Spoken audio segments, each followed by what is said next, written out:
আজি কেবিনেটে এটা গুৰুত্বপূৰ্ণ সিদ্ধান্ত লৈছে যে গুৱাহাটী, ডিব্ৰুগড় আৰু শিলচৰ দোকান পোহাৰ এতিয়া 24 ঘণ্টা খোলা ৰাখিব পাৰিব আৰু সাপ্তাহিক এটা যি বন্ধৰ কথা আছিল এতিয়াৰ পৰা সাপ্তাহিক বন্ধটো নাথাকিব, চৰকাৰী নিয়মত নাথাকিব, কোনোবাই বন্ধ কৰিব খুজিলে কোনো আপত্তি নাই। ডিব্ৰুগড়, গুৱাহাটী আৰু শিলচৰ পৌৰ নিগম মিউনিচিপালিটি, কিন্তু বাকী টাউনসমূহত যাক এই গুৱাহাটী, ডিব্ৰুগড়, শিলচৰ মিউনিচিপালিটি কৰ্পৰেশ্যন, কিন্তু বাকী টাউনসমূহত ৰাতি 2টা বজা পৰ্যন্ত দোকান পোহাৰ খোলা ৰাখিব পাৰিব। গ্ৰাম্যাঞ্চলত ৰাতি 11 বজালৈকে দোকান পোহাৰ খোলা ৰাখিব পাৰিব, যাতে আমাৰ ক্ষুদ্ৰ ব্যৱসায়ীসকলৰ উপাৰ্জন বৃদ্ধি হয়। তাৰ বাবে আমি এই ব্যৱস্থাটো গ্ৰহণ কৰিছো।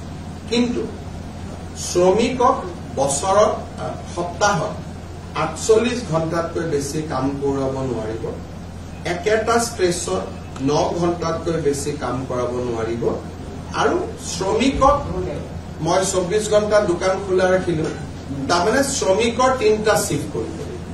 তাৰমানে শ্ৰমিকসকলক কষ্টত দি পেলাই এইটো সুবিধা নহয়। ইয়াৰ ফলত এমপ্লয়মেণ্ট যাতে বৃদ্ধি হয়।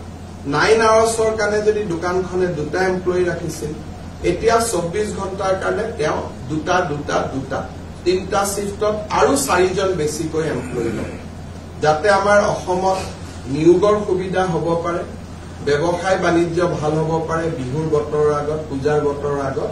তাৰ বাবে আমি এই সিদ্ধান্ত গ্ৰহণ কৰিছো আৰু মই ভাবো যে এই সিদ্ধান্তই আমাৰ অসমৰ ব্যৱসায়ী মহলক যথেষ্ট সহায় কৰিব।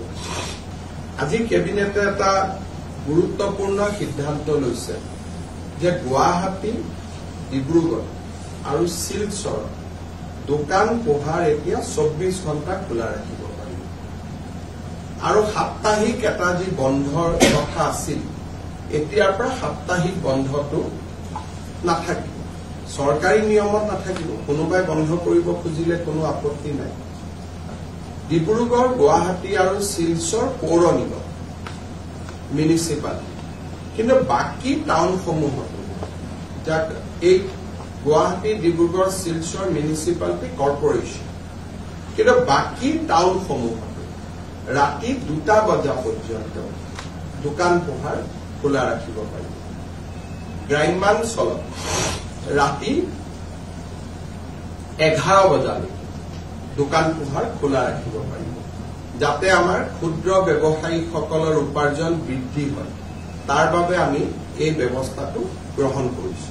কিন্তু শ্ৰমিকক বছৰত সপ্তাহত 48 ঘণ্টাতকৈ বেছি কাম কৰাব নোৱাৰিব, একেটা ষ্ট্ৰেচত 9 ঘণ্টাতকৈ বেছি কাম কৰাব নোৱাৰিব।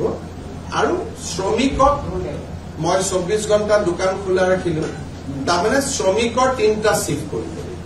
তাৰমানে শ্ৰমিকসকলক কষ্টত দি পেলাই এইটো সুবিধা নহয়। ইয়াৰ ফলত এমপ্লয়মেণ্ট যাতে বৃদ্ধি হয়।